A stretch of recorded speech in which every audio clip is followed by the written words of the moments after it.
Hey guys, tonight we drift through a half-lit cryo station, spinning slowly on the dark side of Saturn. You're not supposed to be awake. No one is. But something woke you. A light, a sound, or maybe it was a voice. The room is cold. Your breath fogs, but the tea on the table steams like it's waiting.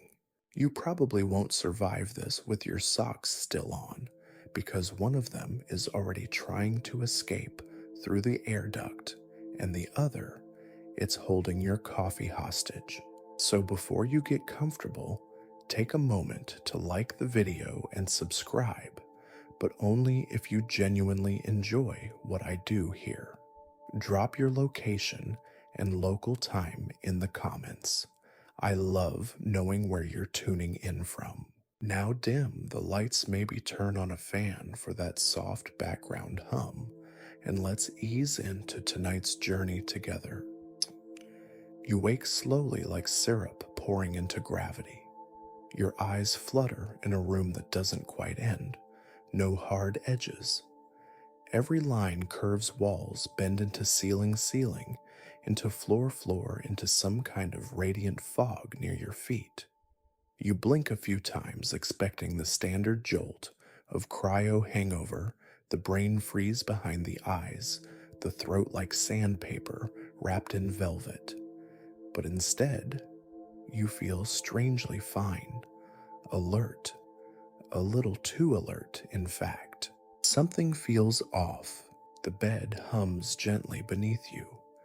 Or maybe the hum is the room, or Saturn, or the voice you thought you heard saying your name just before you opened your eyes. The lighting is soft and wrong, not white blue sterile like cryo bays usually get. This is gold pink, like sunset caught in ice. It pools in the corners if there are corners. You swing your legs over the side of the bed and they dangle into fog. The temperature's chilly but not painful. Your breath fogs. You're wearing the standard sleeper uniform, paper thin, mostly uncomfortable, and missing one sock.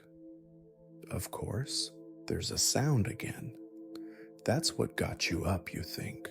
Not an alarm, not machinery, something smaller. Human. It was your name, or a close cousin of your name. You glance to the right. There's a small table. On it, a teacup. Steam curls up in slow motion, spiraling like smoke in zero gravity. But the cup isn't floating. It's solid, waiting. The scent is chamomile and mint. You didn't make it. No one else should be awake.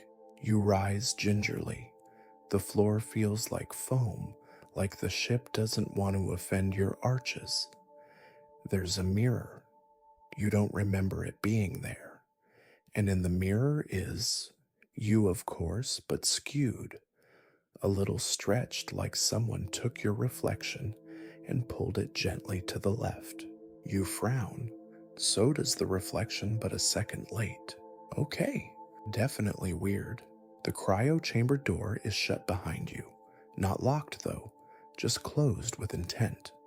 A green light pulses lazily beside it, like a heartbeat that's lost interest in cardio. You approach and place your palm on the plate. It scans you without comment. A soft chime. The door opens inward instead of sliding. Air sighs as it releases. The corridor beyond is dim and curved. Everything's curved here, as if someone outlawed 90-degree angles while you were asleep. You step into the hall. Your bare foot finds a warm patch on the floor, too warm like someone stood there only moments ago. You peer down both directions. Nothing but the same golden haze. You could swear the lights are dimmer behind you now. Moving forward seems like the only real option. Every footfall makes a soft shif sound like the ship is trying to hush you. The walls glisten slightly, not with moisture, but with a sheen like cooled oil. There's no hum of life support, no click of air cycling, just a deep, low frequency tone that occasionally swells like something large, exhaling in its sleep. You pass a porthole. The stars are wrong. You press your hand to the glass. It's warm, too. Saturn should be massive and smug out there, but instead the planet looks smaller, distant like it's moving away. Or maybe the station is drifting into shadow. You watch a ring of ice and dust catch light one last time before disappearing behind the curve of the gas giant. And there, in the corner of your vision, a flicker. You spin. Nothing, just hallway. But you know what you saw. A shape, too tall maybe, slender, moving, not walking, just shifting, like it folded out of one layer of space and into another. Your heart does a polite little skip, then goes back to thumping dutifully. You keep walking. The corridor turns left, then right, then spirals upward in a gentle helix. You don't remember the station being built this way, and yet your feet move like they remember better than your brain. Then you see it, a small message, hand-scrawled on the wall in what looks like graphite. 4 words in careful capital letters. You are not alone. No smudge, no fingerprint.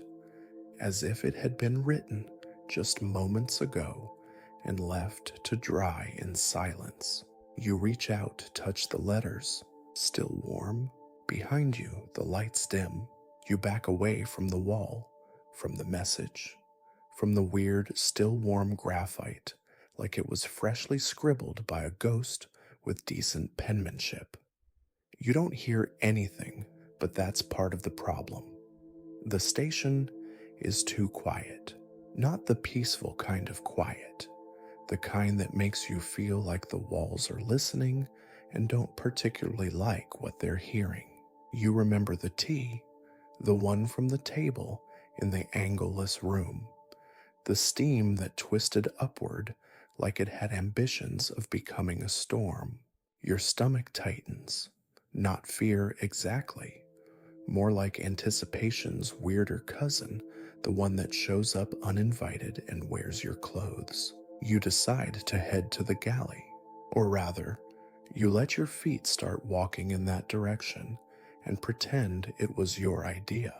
The corridor tightens as you move, still curved, still smooth, but the lights overhead flicker like an old film reel trying to remember how to be bright. One bulb pulses in time with your heartbeat.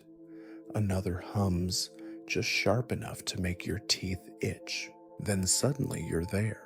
The galley opens like a stage set, silver counters, empty chairs, and one long bar.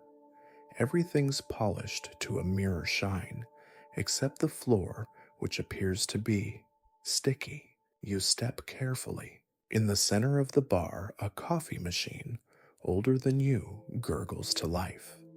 You didn't touch anything. You swear.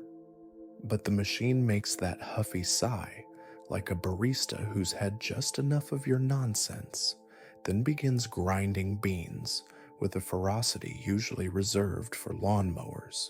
You watch. You stare. The cup descends from its holster. Steam rises. You smell cinnamon. You've never programmed this machine for cinnamon. The cup fills. Cream spirals in from nowhere. A spoon metal and long begins to stir the contents with a gentle clink, clink, clink. No hand holds it. No motor drives it. The spoon pauses mid-stir, floats upright for a moment like it's weighing you. Then with the mildest of shrugs, dips one more time and settles on the saucer. You step forward. You look left. You look right. No one, no cameras, just the coffee and the smell of warm sugar. You sit, because why not? The chair accepts you like an old friend who's finally forgiven that thing you did in college. It creaks once, then sighs. The coffee steams steadily, a soft, pleasant curl like it's exhaling relief at your presence. You lift the cup. It's warm, but not burn you warm. The kind of warm that says, "Hey, I missed you. Try not to spill me." You sip. It's perfect. And of course, you immediately suspect something is horribly wrong. Perfect coffee does not exist, especially on a cryo station halfway through its third fiscal budget crisis. You squint at the machine. No indicator lights, no brewing cycle active. You check the console embedded in the bar. Blank. No logs. No power draw. No nothing. The machine isn't even on. You set the cup down, and it stirs itself again. Just one little clink, like punctuation. You're not sure whether to laugh or ask it for its astrological sign. Then something flickers, just out the corner of your eye again. That same slender movement that fold in the air. Not quite shape, not quite shadow. You spin on your stool. Nothing. The air feels heavier now. Not malicious, but intentional. Like the station is holding its breath to see what you'll do next.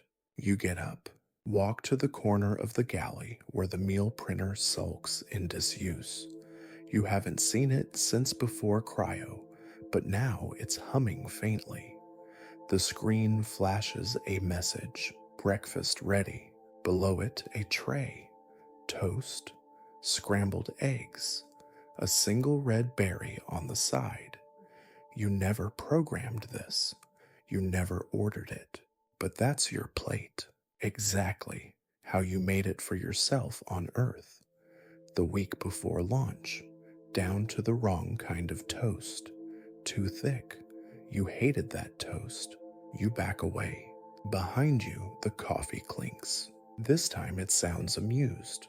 You feel watched, but not in the creepy voyeur way.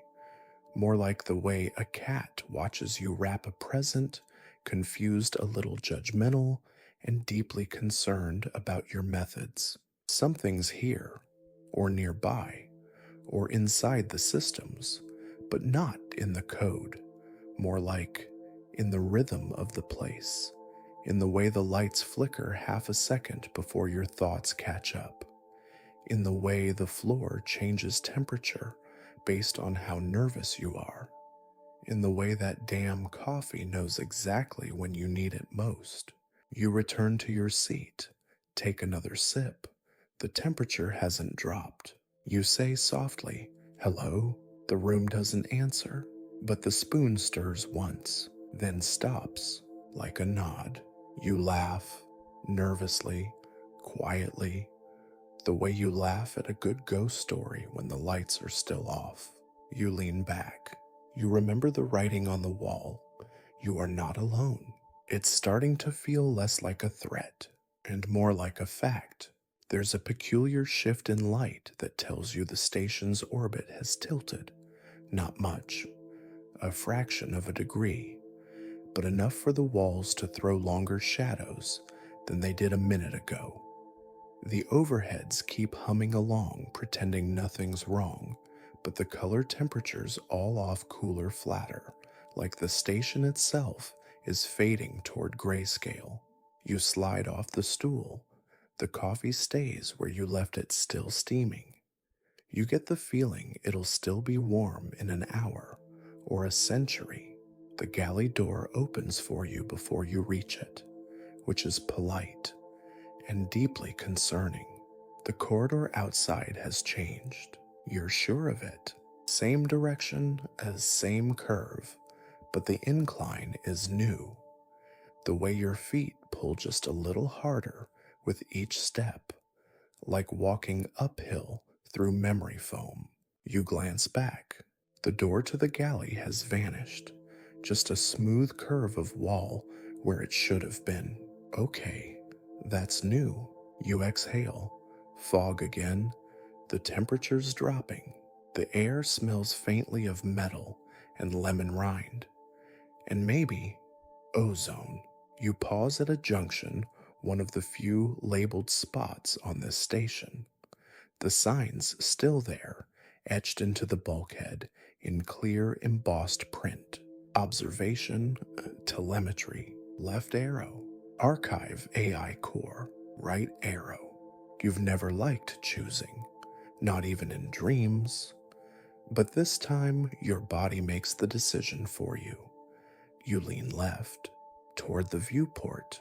The air changes the closer you get, not in temperature, in weight, in presence, like walking into a room where someone just left or someone's about to enter.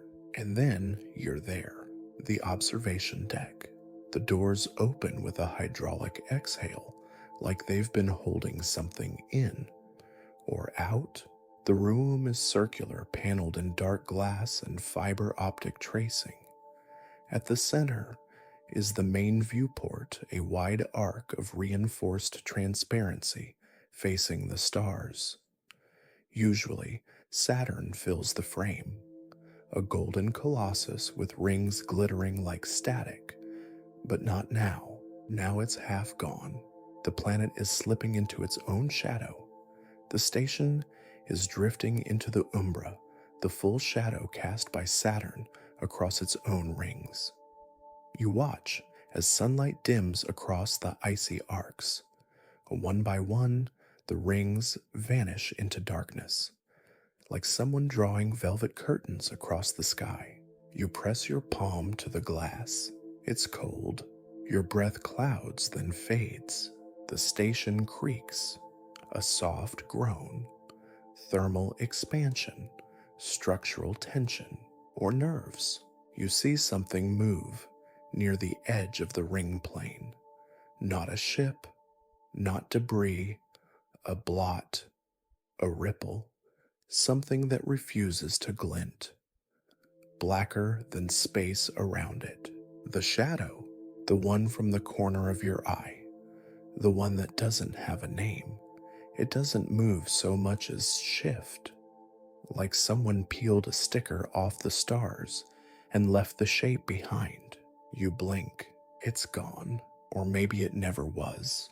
The station's artificial gravity gives a small lurch, enough to sway you, not enough to fall. You reach for the railing, but it's not where you left it. The room is rotating, slowly, like a carousel built by someone who's only read about carousels in a dream. The stars tilt. The rings disappear completely. Now it's just darkness, thick, velvety, alive. The emergency lights kick in with a kind of reluctant flicker. Red strips along the floor. Pulsing, breathing. The intercom clicks on. Static. Then, hello, a voice. Soft, tired. Your voice. Are you there? You step back from the glass. The voice continues barely audible through the static. I think I found it. Or it found me. I'm not sure which. You freeze.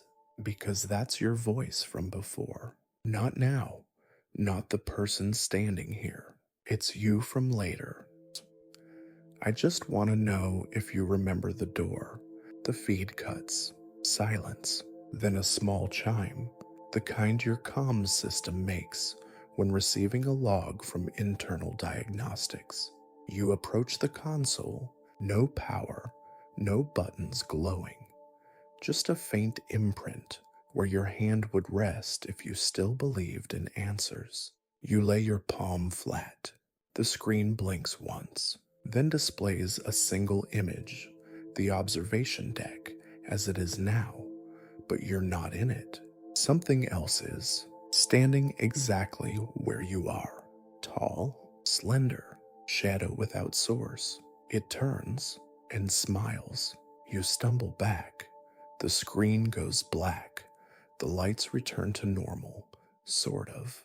Saturn reappears, rings catching sunlight again, like nothing happened, like you didn't just speak to your own voice, echoing from the future. You exhale, your breath still fogs, and behind you, the coffee is definitely still warm. You leave the observation deck slowly, like a diver surfacing from too deep too fast. The corridor outside no longer hums, it breathes. Every panel seems to rise and fall with an inaudible rhythm, a hush of recycled air that now feels suspiciously personal. Your footsteps sound louder than before, or maybe the station has simply stopped pretending it wants to mask them.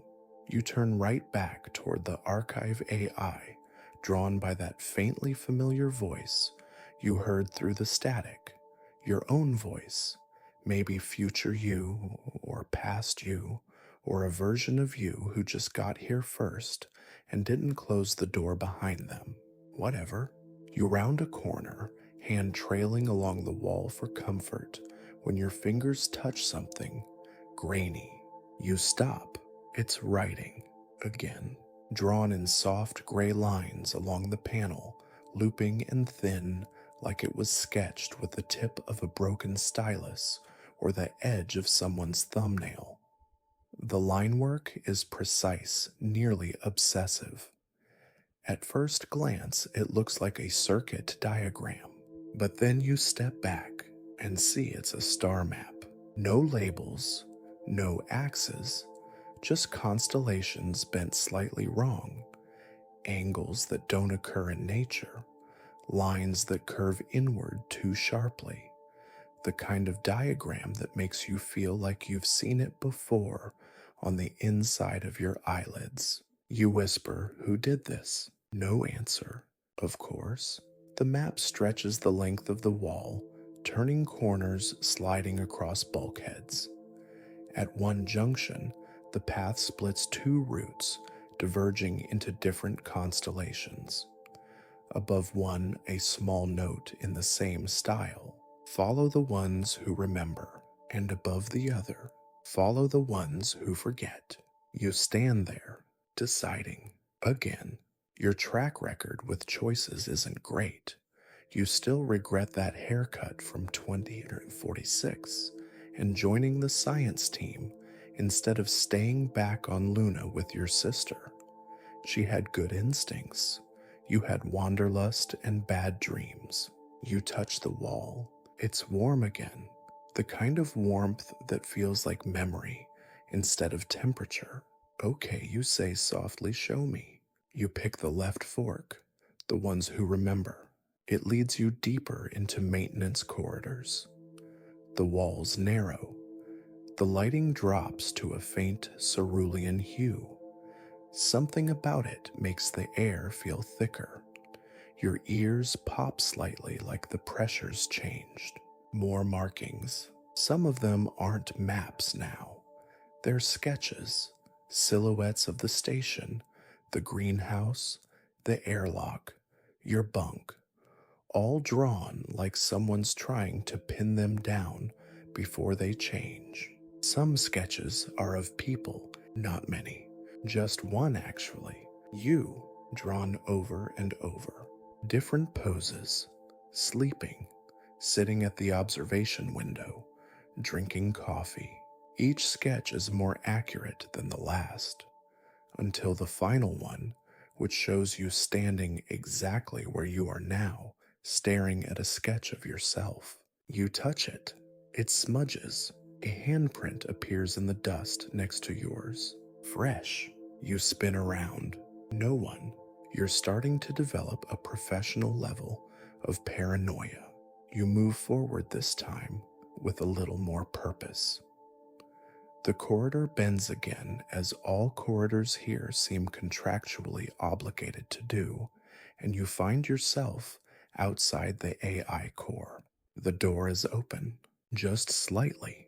You hesitate.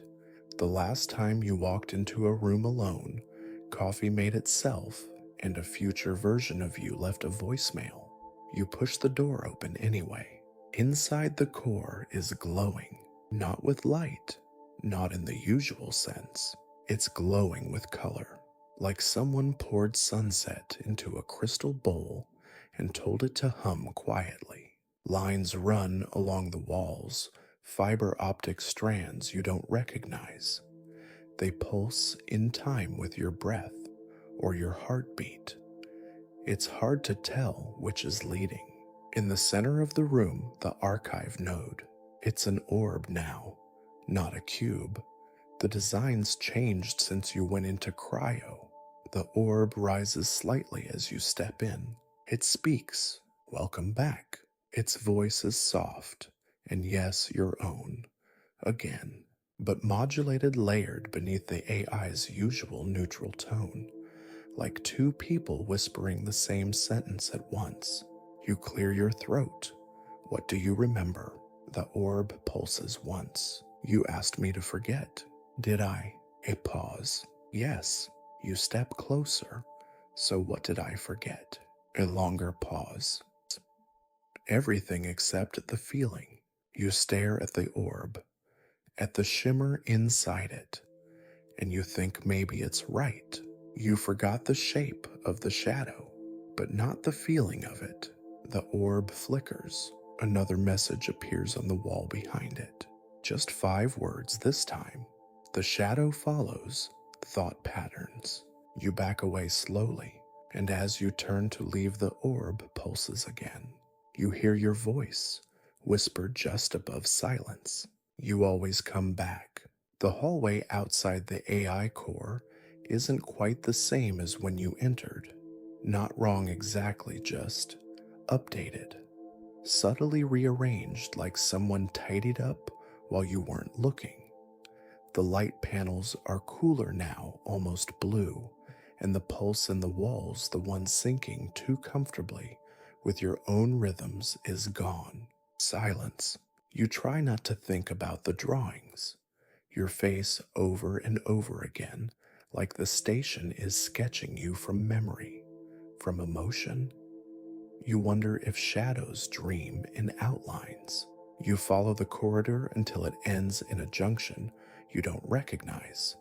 The station's floor plan is supposed to be finite, logical, pre-approved by no fewer than 6 committees and a very tired architect named V. And yet, here you are. A corridor with no designation, no map plate, no label, and a sealed airlock at the end. You frown. It's not a usual airlock. It's smaller, like an auxiliary chamber, meant for drone maintenance or jettisoning garbage. You squint at the access panel. No lights, no error code, no indication that it's online or offline. Just dormant. Except there's something visible through the small oval viewport in the center of the door. A sock. Not just any sock. Your sock. You step closer, slowly, because nothing about this screams harmless. The sock is wedged in the far corner of the chamber, gray-ribbed with that stupid little orange-stitched line that you always thought looked vaguely judgmental. You lost that sock the first week of the mission. You'd chalked it up to laundry entropy and moved on, probably cursed about it in your dream journal. Now here it is, inside a sealed airlock. Your breath fogs the glass. You wipe it away with your sleeve, the way you used to do on frosted car windows as a kid. You half expect to see your reflection. Instead, you see movement, tiny, quick, just a flicker, then gone. You step back, check the corridor, still alone. The airlock hisses, just the faintest sound, like it shifted in its sleep. You approach the panel, and even though it shows no signs of power, you place your hand against it. It's warm. Of course it is. There's a pause. Then a green light pulses behind the panel, soft, shy, and the lock disengages with a gentle click. The door opens, not all the way, just enough for the sock to fall out. It lands at your feet, still warm, still slightly elastic. You stare at it, then down the length of the airlock. It's empty. No tools, no drones, just a tight, steel-walled chamber that smells faintly of ozone and cinnamon. You crouch, pick up the sock. It trembles slightly in your hand. No, not trembles. That's not fair. It shifts, like a heat mirage, like memory. You bring it close to your chest, hold it, and feel something slow. A memory that doesn't belong to you exactly. A hallway. Dim, curved, like this one. A pressure door swinging open to reveal darkness on the other side. Laughter, not cruel, just amused. And a hand, yours not yours, reaching out and letting something go. A sock, a signal, a breadcrumb. You blink. The vision ends. The airlock shuts itself again. You don't move for a while. Then slowly you stand. Tuck the sock into your pocket. One foot slightly warmer than the other now. Maybe that's the new normal. You walk. The corridor's quiet. But as you pass each junction, something peculiar happens. Lights behind you flicker back to life. The station reawakens, or at least pretends to. You round another corner and stop. There's a figure at the far end, standing perfectly still, not tall, not short, the size of a person who's forgotten how to be one. Their shape is indistinct, soft at the edges. They're turned away, head tilted, like they're listening to a frequency only they can hear. Then they vanish. Just foop, gone, like you blinked them out of existence. You walk to where they stood, nothing there, but the wall next to you is marked with new writing. Chalky, hasty. We are all socks eventually. You sigh, harder than you meant to, and somewhere you hear the coffee clink again. You hold the sock in your palm like it's fragile, like it might whisper something important if given the right silence. Then you tuck it back into your pocket, pat it once like a good dog, and turn around. The station is warmer now, or maybe you're just acclimating to its moods. The archive AI called to you, not with alarms or priority messages, just a song, a lullaby layered over static. Your voice slightly off tempo. It played from nowhere and everywhere, as if the walls had mouths and your own memory was leaking out of their seams. So you follow the path back. The signs still point to the archive, but now the letters on the bulkhead have softened like they've been hand-drawn. The A in archive has a little curl at the top. You didn't put that there. You enter the archive chamber again. It greets you differently this time. The orb no longer floats at center. Instead, it's nestled inside a lattice of fine metallic fibers, almost like spider webs, if spiders engineered quantum processors and enjoyed abstract sculpture.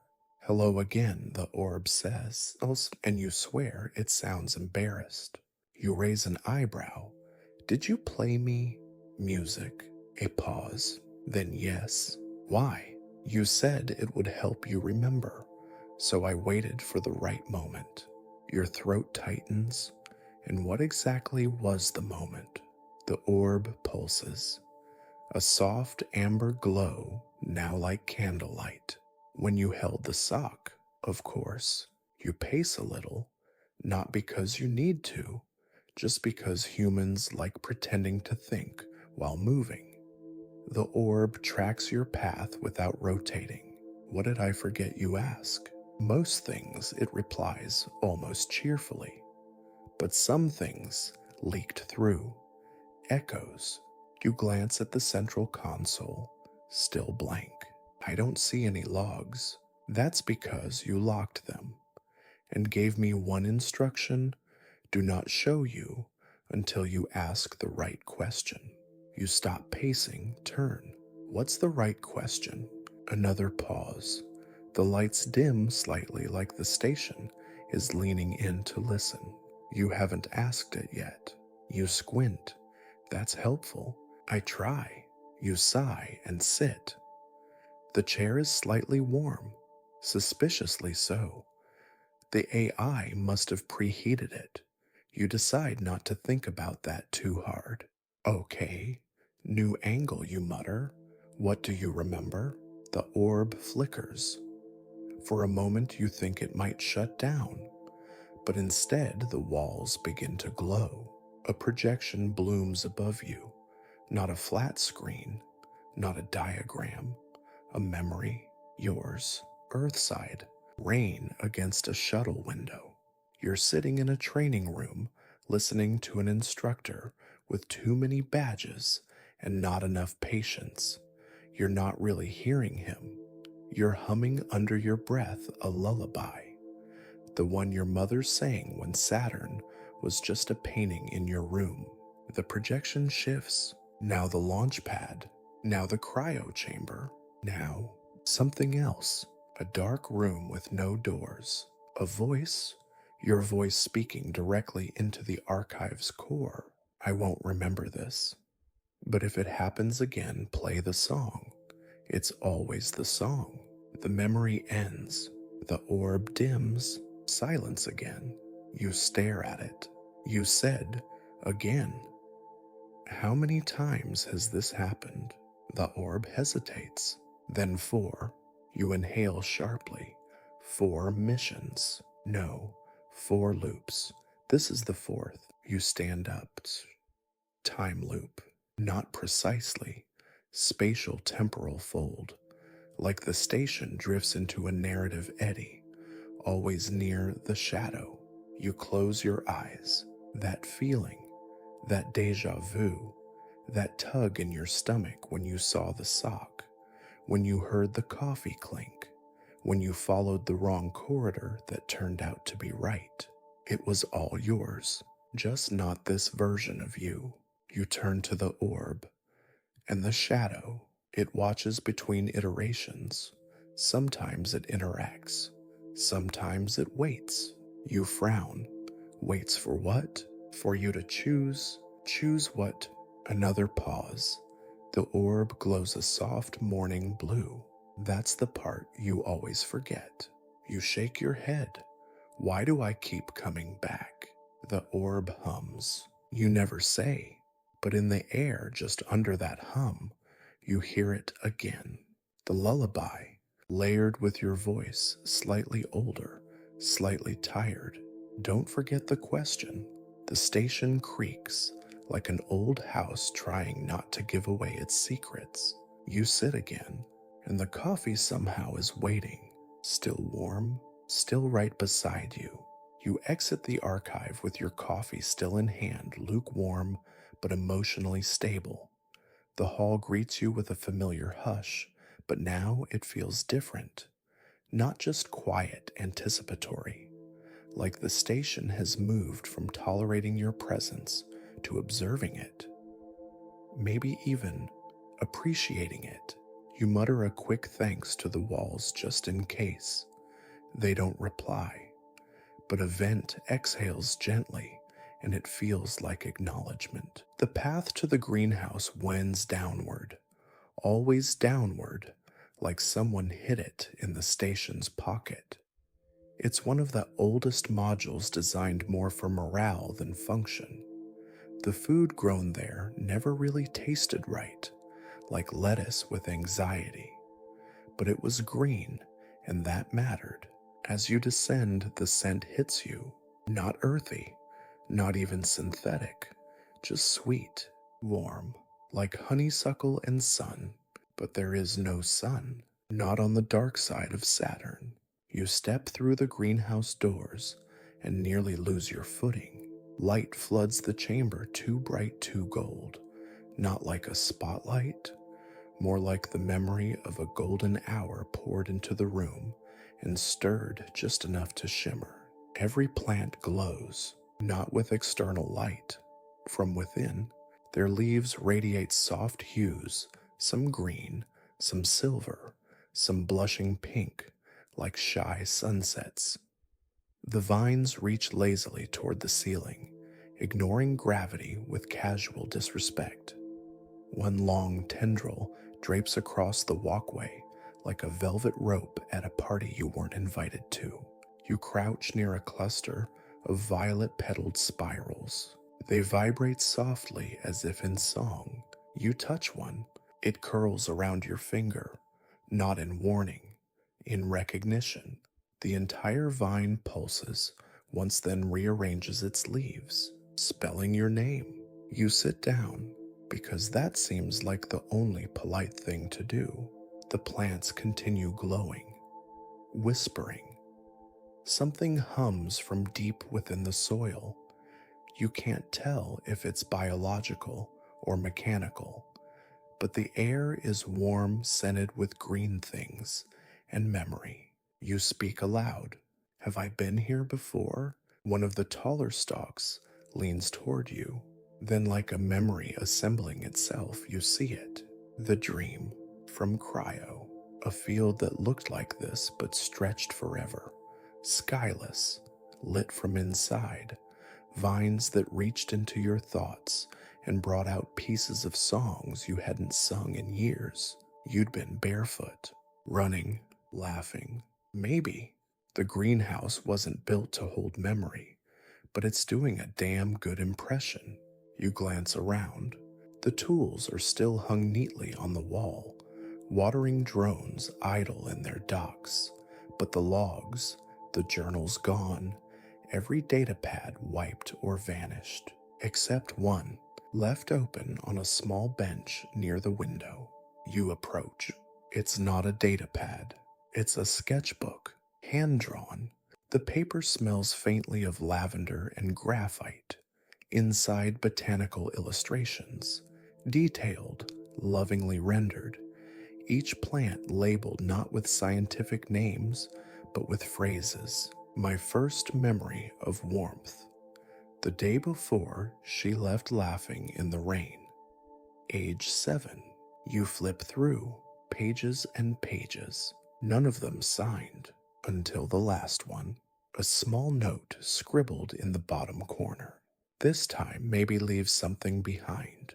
Your chest tightens. You sit again. The vines shift. A low rustle, like a breeze made of breath. A shadow moves behind the glass. You freeze. It's not your reflection. It's watching you. You blink. It's gone. You press your hand to the glass. It's cold, but not empty. Outside, the dark curve of Saturn dominates the view. The rings catch occasional flashes of light from distant stars. The station drifts in silence, but something lingers in the black, between galaxies, between thoughts. A presence, patient, not threatening, just inevitable. You turn back to the sketchbook, tear out a page, find a pen in your pocket. Where did that come from? And write. I came back to remember. You place the page under a glowing fern. The fern leans forward slightly as if reading, then curls around the paper gently, like it's holding a secret. You rise, turn toward the exit, and the greenhouse dims behind you, just enough to feel like a goodbye. You're halfway down corridor B7 when you realize your ears are tilting. Not metaphorically, not emotionally, physically. The sensation is subtle at first, like the floor's just being coy. But then your coffee, which you've been diligently sipping like a talisman against cosmic absurdity, begins to slide. Uphill, you stare at the cup. It rests neatly in the curve of your palm's steam, lazily curling toward the ceiling. Except, that's no longer the ceiling. It's the wall. You look down. You are, in fact, standing on the wall, perfectly upright. The floor is to your left now, and the corridor hums with smug indifference. You take a cautious step forward. Gravity doesn't fight you. It doesn't protest. It just shrugs and says, "Sure, we're doing this now." The lights flicker, adjusting to your new orientation. Panels shift in color, slightly compensating for your rotated perspective. You think about vertigo, but it doesn't show up for work today. Instead, your thoughts drift to the greenhouse, to the note you left. "I came back to remember." But what if you didn't? What if you came back because you forgot something too important to lose? The corridor narrows ahead, curves inward like the mouth of a tunnel built by people who believed in metaphor more than ergonomics. The hum of the station deepens, not louder, just lower, like bass notes played on the ribs of a sleeping whale. You pass a junction, one you know well, or thought you did. Now it leads to the hydroponics lab, except the lab was 3 decks up and 20 meters west yesterday. You pause. Behind you, a soft rattle, like someone adjusting silverware in another room. You turn. Nothing. But the air smells like oranges now. You laugh. Just once. Because of course it does. You keep walking. The corridor leads to the docking ring. You pass through an access bay that's been remodeled. The walls now display murals, pale blue paint, depicting stars, moons, and silhouettes of hands reaching upward. You stop in front of one. It shows a figure standing sideways on a curved planet, reaching toward a comet that loops in a corkscrew overhead. Your exact orientation now. A message is scrawled next to the figure. This isn't sideways. It's just unfamiliar. You whisper, helpful. The mural shimmers faintly. You step into the docking ring, and gravity finally has the decency to pause and let you float, just for a moment. You drift, spinning gently like a piece of paper caught in a thoughtful breeze. Then your feet brush the floor, whatever that means anymore, and gravity returns this time, more like a hug than a rule. A soft chime echoes from a control panel nearby. Docking interface, still functional. You tap the screen. It flashes once, then displays a single word, arriving. You frown. Nothing should be arriving. Not today. Not this week. Supply runs were postponed after cryo initiated. You check the logs. No entries. Just the timestamp. Loop 4, Mark 6, and your name. Under crew onboard it lists. You pending. You step back. The corridor hums louder now. Nervous maybe. You feel the station tilt again. Subtle. More of a breath hold than a quake. The door at the far end of the docking ring slides open. Steam, light, silhouette. Not the shadow. Not yet. This one's more familiar. They step forward. Same height, same frame, same lopsided sock habit. You're looking at yourself, but not a mirror. They blink. You're early, they say. You open your mouth. Nothing comes out. They smile. Tired, a little sad. You always say that. Then they hand you something. A small hand-folded paper star. You take it. Feel the weight of it in your palm. It's warm. Of course it is. Your voice trembles. What's it for? They tilt their head, like the question is new. It's the marker, for when the gravity shifts again, it'll help you find the door. They turn, walk away, and vanish. The door closes behind them with a soft shh. You look down at the paper star, and gravity shifts again, just a little, just enough, to remind you that sideways is just another kind of forward. After the paper star folds itself, yes itself, into the shape of Saturn's rings in your palm, you decide it's time to visit the one place that might know what to do with it: the telescope. The big one. The real one. The one no one ever used because its interface was temperamental and its focus had the precision of a cat deciding where to nap. You follow the outer ring corridor where windows used to be, but now aren't. Or maybe they're just not showing anything today. Instead of stars, you pass walls that shimmer like polished graphite, reflecting only the light they approve of. The telescope chamber door is already open when you arrive, because of course it is. Inside the room is darker than usual, like it's keeping a secret. The central dome rises overhead like a great mechanical iris ribs of metal curled just slightly inward mid-blink. The telescope itself hangs from the dome, suspended like a giant key reaching toward a lock it hasn't yet found. You step in, the door closes behind you with an exaggerated shh. No drama here. You approach the console, which immediately flares to life. The screens flicker, then stabilize. One by one, icons appear. Telescope ready target, acquired manual control, locked focus, calibrating. You pause. Target acquired. The telescope shouldn't be aiming at anything without input, not unless someone or something overrode protocol. You check the logs. They've been wiped, all except one line time-stamped 36 minutes ago. You are looking backward. You shiver. The air smells faintly of singed cinnamon.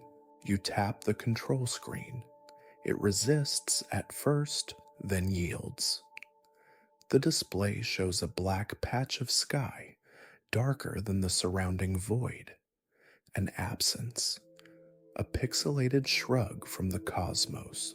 Then the scope zooms in, and in, and in, until the black patch isn't just a void, it's a shape, a ripple, a moving absence, like a wave that forgot how to crest. The station creaks, metal, groaning softly around you. A low, harmonic hum begins to build through the frame, not threatening almost, musical. Then the ripple pulses, once, twice. The screen glitches, and there it is, your eye, staring back. You step back so fast you bump into the railing. No, not your eye, not exactly, but something wearing your expression. It's watching, not just observing, not just idle curiosity. It knows you're watching it, and it seems amused. The telescope tilts slightly, adjusting its own aim without input, targeting something deeper. A tear in space begins to form on the screen, a shimmer like heat, rising off asphalt. But slow, purposeful. You hear a whisper, not spoken aloud, directly in your mind. Stop blinking. You clamp your eyes open out of reflex. The whisper chuckles, not cruelly, just like someone who's already seen the punchline. The shimmer intensifies, and then light, just a pinpoint deep in the center of the anomaly. Not bright, not even white, just warm, like a single match lit in the middle of an ocean. You exhale. The telescope zooms again, and the screen goes dark. Then, new image, a room, your room, angle-less, fog at the floor, tea still steaming, and you, asleep, face lit by something just off-screen. You lean closer, try to find the source, and the image pans smoothly, like it senses your desire. There, the coffee, still warm, still stirring, but now there's something else. A small folded note beneath the cup. Your handwriting. Today's date. You whisper, how? And the telescope shuts off. The dome above you begins to open slowly mechanically, revealing the real sky. Stars bleed into view. The rings of Saturn edge across your peripheral vision. You look up, and above you, that ripple again, no longer distant, now directly overhead, moving, not toward the station. With it, you're inside its path, a corridor between galaxies, and the telescope, it pointed the way. You clutch the folded paper star in your hand, still warm, still waiting. You leave the telescope dome with your palm still cupped protectively around the paper star. Its weight feels increasingly symbolic, like the kind of object that starts or ends a myth. You try not to let it crumble. The corridor tilts as you walk, not physically, just in the way perspective skews when something's watching from behind a pane of glass, or from behind your thoughts. You take the long way around to the galley. You don't plan to. You just arrive there eventually, like gravity got bored of being linear. The galley is dim back to its moody ambient blue. No smell of coffee this time. The cup is gone. The chair you used sits tucked in neatly like a well-behaved memory, but the microwave is open. That by itself is not unusual. The microwave door never fully latches anymore. It pings open during station shifts.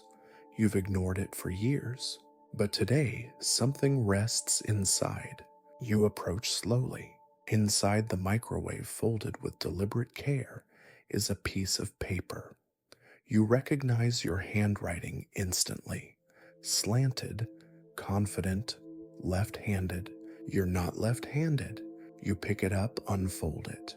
Don't heat this. It already remembers. Beneath that, a line of coordinates. You blink, then turn, and notice the smell. Cinnamon again. But not just that there's another scent. Faint, familiar. Your mother's perfume from when you were small. That warm honey rose scent she wore during thunderstorms. The one that always made you feel like no matter what happened, someone remembered your name. You step back. The microwave dings. It hasn't been set. It dings again, and then whispers. You freeze. Turn around. You do. Slowly. Behind you, the room is the same, except it isn't. There's a chair in the far corner, one you've never seen before, tall-backed, worn velvet, the kind of chair that's only ever been sat in by people who know how to keep secrets. It wasn't there a moment ago, and sitting in the chair is you, almost.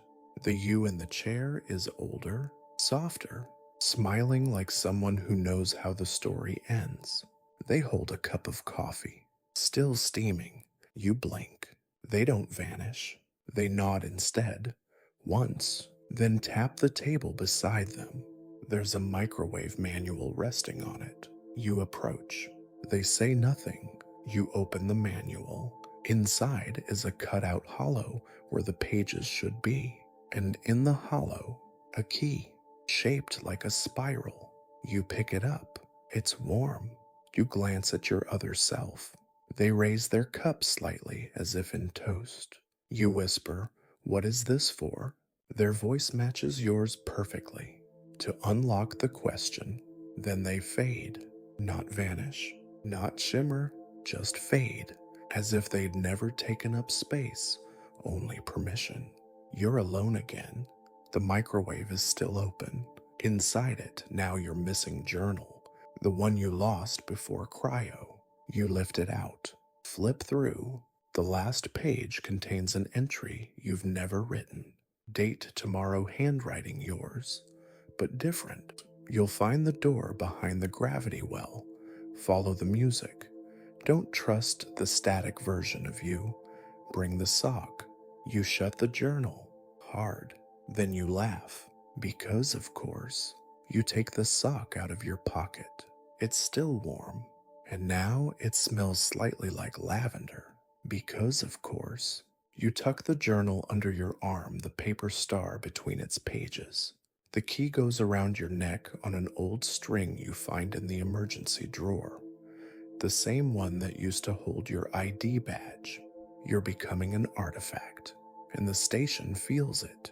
The lights flicker, not in warning, in recognition. It's time to find the gravity well. You have the sock, you have the key, you even have the coffee, somewhere. And now the microwave knows your name. The hallway outside the galley is quiet, too quiet. Not the suspicious kind, more like the calm of a library that just locked its doors from the inside. The lighting has adjusted itself again, a soft rose gold this time, casting your shadow long and lean behind you, like it's stretching before a jog. You grip the journal tighter. The sock peeks from your pocket, like a sleepy sidekick. The key, still looped around your neck, swings slightly with each step. And then it happens. A soft shift, no rumble, no warning. Gravity just stops negotiating. You float an inch above the ground, then 3. The hallway tilts left, while the floor forgets to follow. You twist midair arms out instinctively, but the motion is syrup slow, elegant almost. Then you drop, hard, onto the wall, which is now the floor. You groan. The sock, bless its chaotic cotton sole, leaps from your pocket and drifts off down the hall like it's chasing a better protagonist.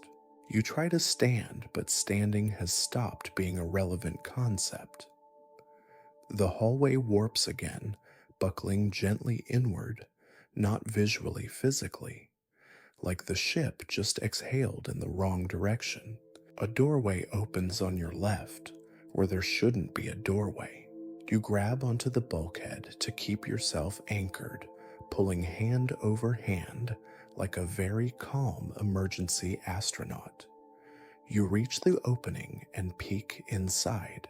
It's your quarters, or it was, except now someone's in the bed, sleeping. It's you, perfectly still, peaceful. You blink. The gravity in the room is stable. Even the air smells normal, like ionized cotton and too many recycled dreams. You watch yourself for a long minute. Then the sleeping you breathes in sharply and murmurs, "Don't wake me until the water boils." You step back. The door closes. Without you touching it, the corridor pulls again. Now gravity runs sideways and downward, like a spiral draining gently towards something far below. You follow it, because of course you do. Objects start behaving strangely as you go. Pens float, then slam down. Boots cling to the ceiling like lazy bats. A data tablet hovers for a moment, then launches down the hallway like it's late for a meeting. The key around your neck hums, not audibly, but you feel it in your teeth. You pull it out. The spiral catches the light, and just briefly you see a shape embedded within. The station, or not the station, a version of it, twisted, looping back on itself like a Mobius strip in slow collapse. You pocket the key again and turn a corner. Find yourself in the old docking prep room, except it's not quite right. The room is mirrored, like someone flipped it along the vertical axis.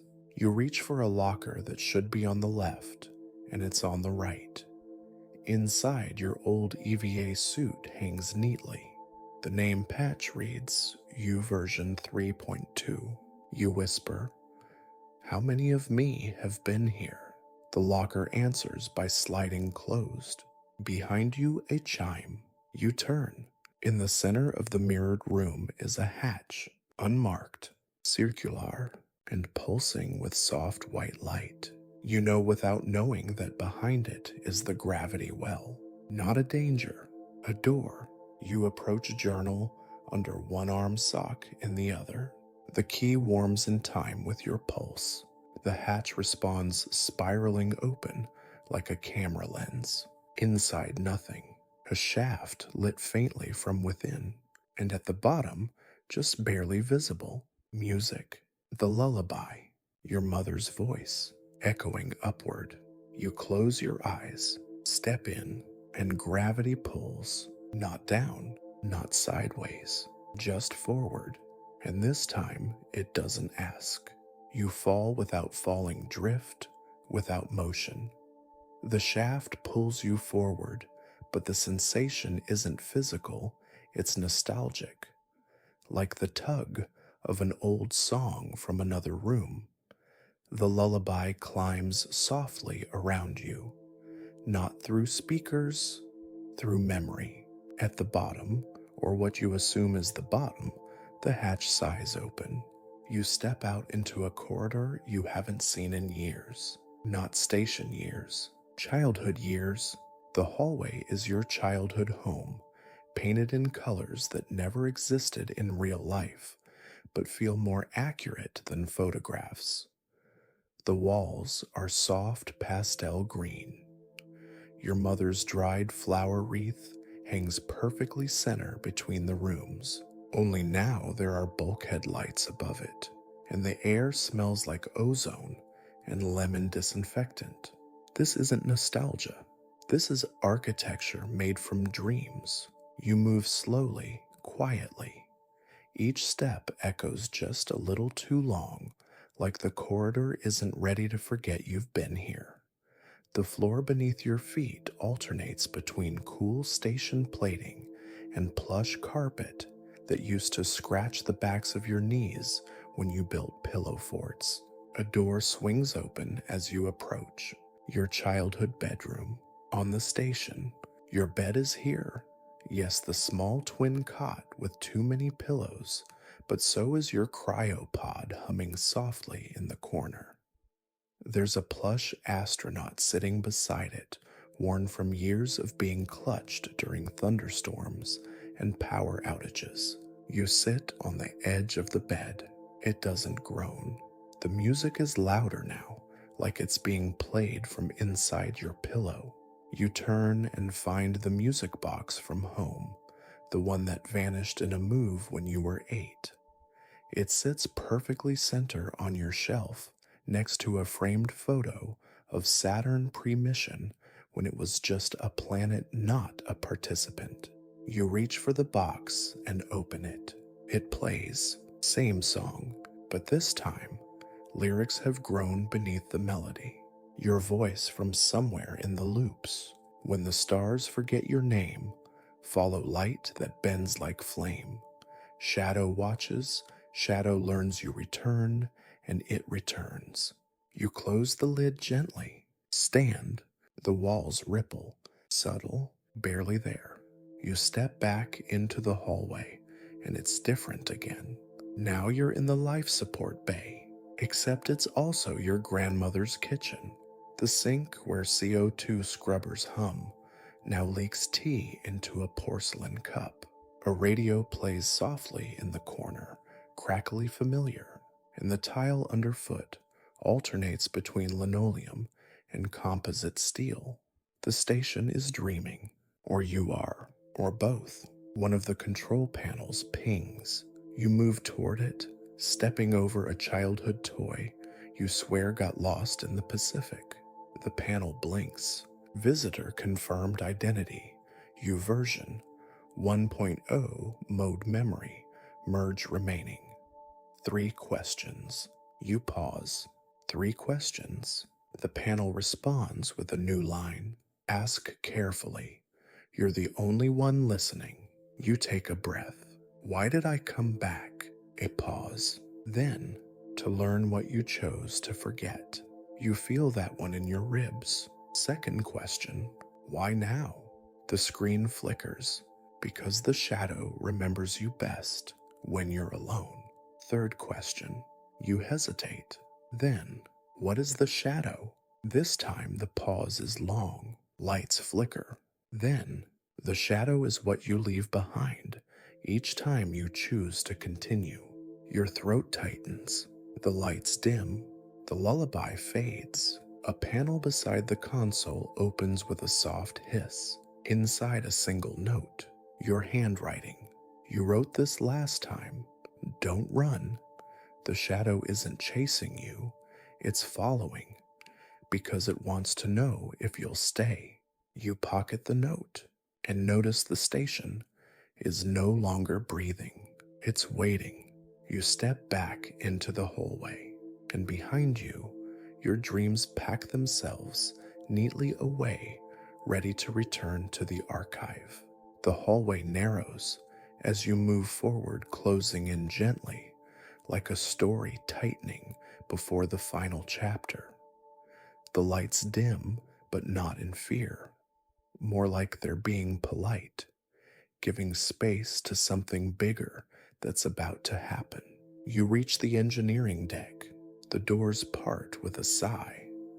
Warm air drifts out thick with the smell of copper dust and something softer, vanilla maybe, or the memory of it. Inside the deck is quiet. No buzzing panels, no flickering lights, no failing coolant systems yelling for attention. Just silence. And at the center, a shimmer, a tear, like someone sliced space with a scalpel and left the wound open to breathe. It hangs there midair between two access pylons. No frame, no anchoring, just a flickering oval where light bends and sound refuses to echo. You step closer. The tear pulses faintly. You don't see stars on the other side. You see a room, the same angleless room you woke in, but cleaner, calmer, like it's resting between uses. And there, just beside the cot, a figure sits, back turned, still, not shadow, not quite.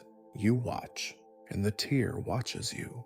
Then, a voice, not mechanical, not echoing, just soft, familiar. Your mother's voice, calling your name, not loudly, not urgently, just the way she used to when dinner was ready, and you were still on the porch, counting stars before bed. Your knees go soft. You breathe in slowly. The air tastes like her perfume. The good one, the one she wore on Sundays. Light floral, and always with a warm note that clung to her hugs. You take a step forward. The tear widens, inviting. You don't enter. Not yet. Instead, you whisper, "Are you real?" The voice replies gently, "I'm remembered." You close your eyes, feel warmth on your cheek.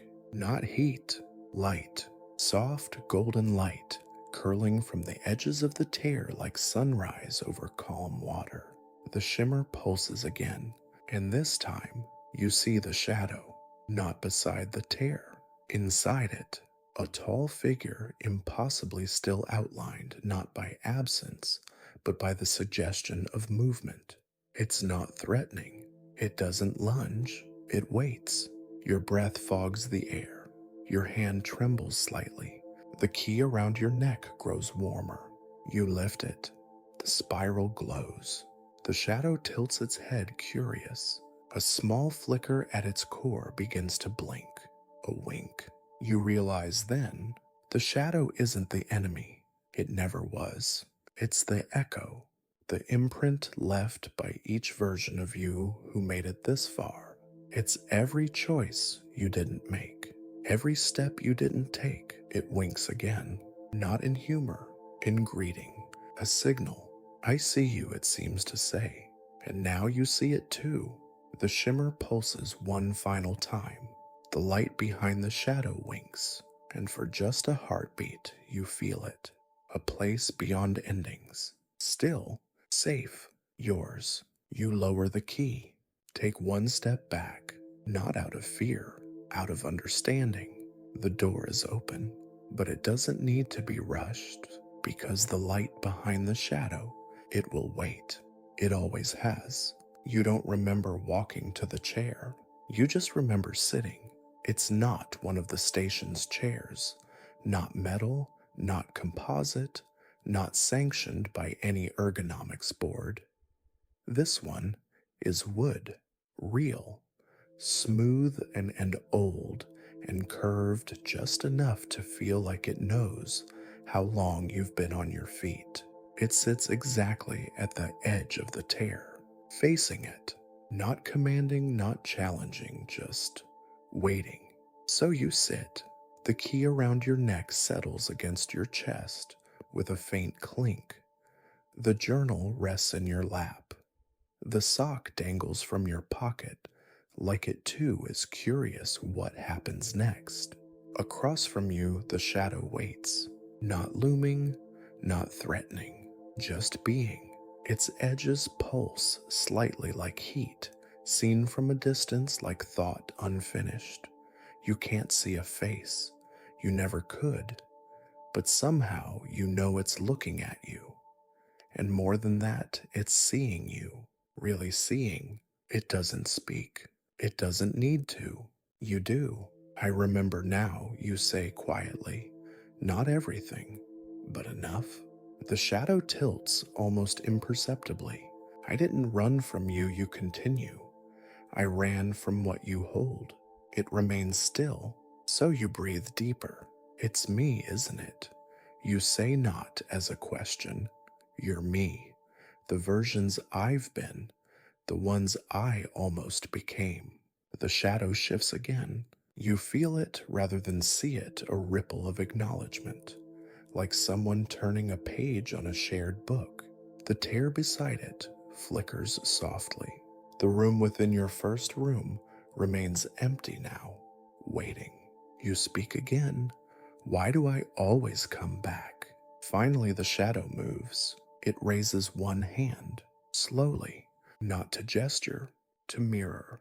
You lift yours without thinking, palm to palm with only the space between universes separating them.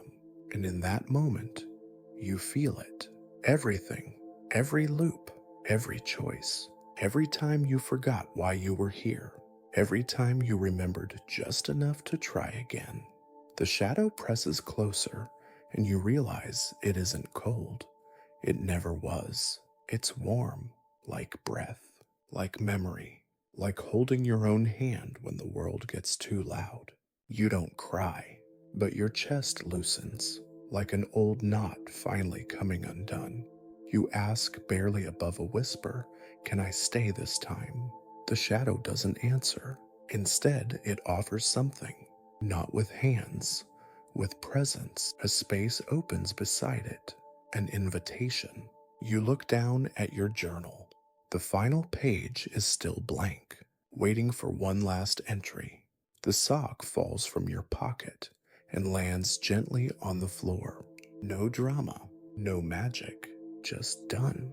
You look back at the shadow and ask one question, the only one that matters now. Will I still be me? The shadow nods, or maybe it doesn't, but you understand either way. You close your eyes and let yourself be still. The station sighs around you, not broken, not dying, just resting, like it knows the loop is almost done. You sit with the shadow, and for the first time since waking, the station feels quiet without being alone. You remain seated in the wooden chair at the edge of the tear. The journal is still open in your lap, but your pen hasn't moved. Your shadow stands just across the threshold, not beckoning, not pressing, just there, like an open parenthesis waiting for a sentence. The shimmer behind it pulses slow and even now like a heartbeat long, removed from panic. The room inside the rift is still the cot, the teacup, the fog at your feet, waiting for someone to return to it. Maybe you, maybe the version of you that comes next. Your hand hovers above the page, and you think, what happens if you stay? The station will go quiet again, or quieter. No loops, no echoes, just stillness. Maybe that's peace. Maybe it's forgetting. You look to the key around your neck. It's stopped glowing, as if its work is done, regardless of what you choose. The sock has curled itself into the shape of a question mark, Because of course it has. The chair creaks gently beneath you, not from age, but from relief. And in that moment, you realize the station has been helping you remember, not with answers, with comforts, the warm coffee, the song, the greenhouse glow, all breadcrumbs left by your better selves. And the shadow, it is not a warning, it is a mirror.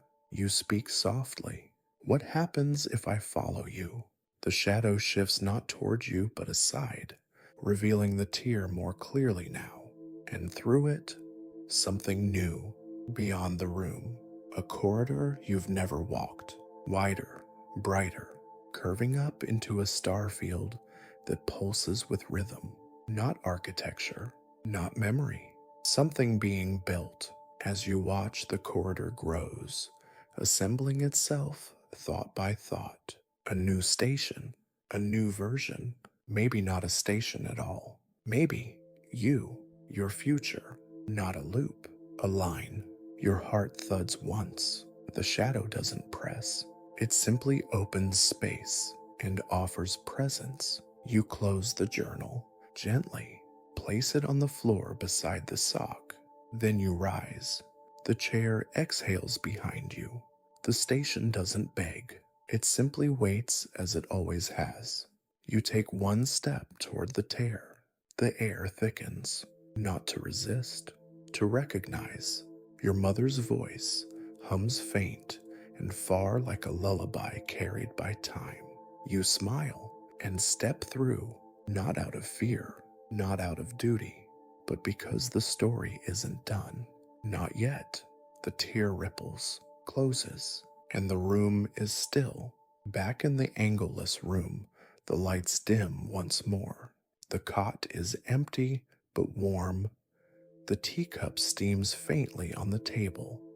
A soft curl of fog slides across the floor, whispering against the walls with the sound of a lullaby that no longer needs to be sung. The journal remains tucked beside a single cotton sock. The key rests atop it, spiral wound its metal cool now its task complete. In the corner, the microwave dings one last time. No note, no voice, just the echo of something familiar.